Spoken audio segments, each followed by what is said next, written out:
Hello guys, my name is Emil.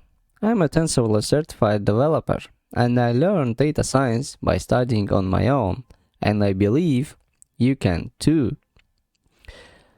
I read so many articles, took so many courses, stacked on many issues and combined all in one course.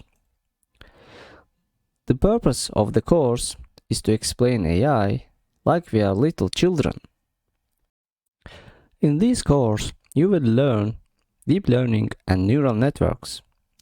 I focused on creating easy animated explanations, math, time reasonability, a source for you to quickly refresh your knowledge if you forget something, and all of these not in an academic manner, which entails difficult notations in formulas.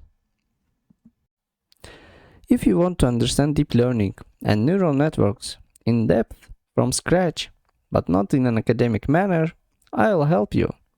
You'll grab the idea in a much easier way than it might seem to you before. Hope to see you in the next lectures.